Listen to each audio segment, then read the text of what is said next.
नमस्कार. दैनिक चालू वार्तामध्ये आपले स्वागत आहे. बातमी आहे मुंबईची. मुंबईत धक्कादायक घटना घडली आहे. कारचा धक्का लागला आणि राग अनावर झाला. दुचाकीस्वाराकडून चालकाची धारदार शस्त्राने भोसकून हत्या. मुंबईत पूर्व द्रुतगती मार्गावर खळबळजनक घटना घडली आहे. पूर्व द्रुतगती मार्गावर कारचा दुचाकीला धक्का लागला. त्यानंतर दुचाकीस्वाराने चाकूने भोसकून कार चालकाची हत्या केली आहे.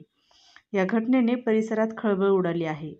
मिळालेल्या माहितीनुसार मुंबईच्या पूर्व द्रुतगती मार्गावर कारचा दुचाकीला धक्का लागला. त्यानंतर दोघांमध्ये वाद झाला.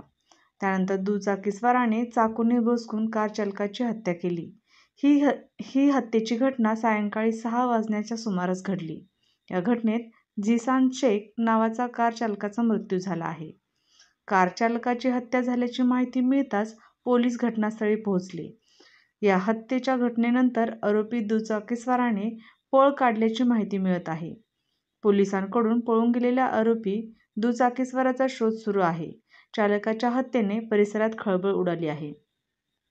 नेमकं काय घडलं? पूर्व द्रुतगती मार्गावरील घाटकोपरजवळ दुचाकीस्वार आणि कार चालकात झालेल्या भांडणातून दुचाकीस्वाराने कार चालकाची हत्या केली आहे. झिशान शेख असे मृत कार चालकाचे नाव आहे. झिशान हा त्याच्या मित्रासह पूर्व द्रुतगती मार्गावरून कुर्ल्याच्या दिशेने जात होते. यावेळी घाटकोपरजवळ एक स्कूटीवरून चाललेल्या दुचाकीस्वाराला त्याच्या गाडीचा धक्का लागला.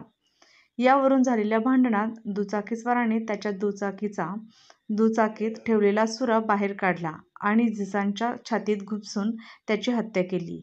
ही हत्या करून आरोपी दुचाकीस्वार घटनास्थळावरून पळून गेला.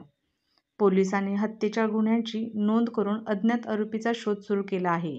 या आरोपीचा शोध घेण्यासाठी उपायुक्तांनी 10 पोलीस पथके तयार केली आहेत. पोलिसांनी या आरोपीचा शोध सुरू केला आहे.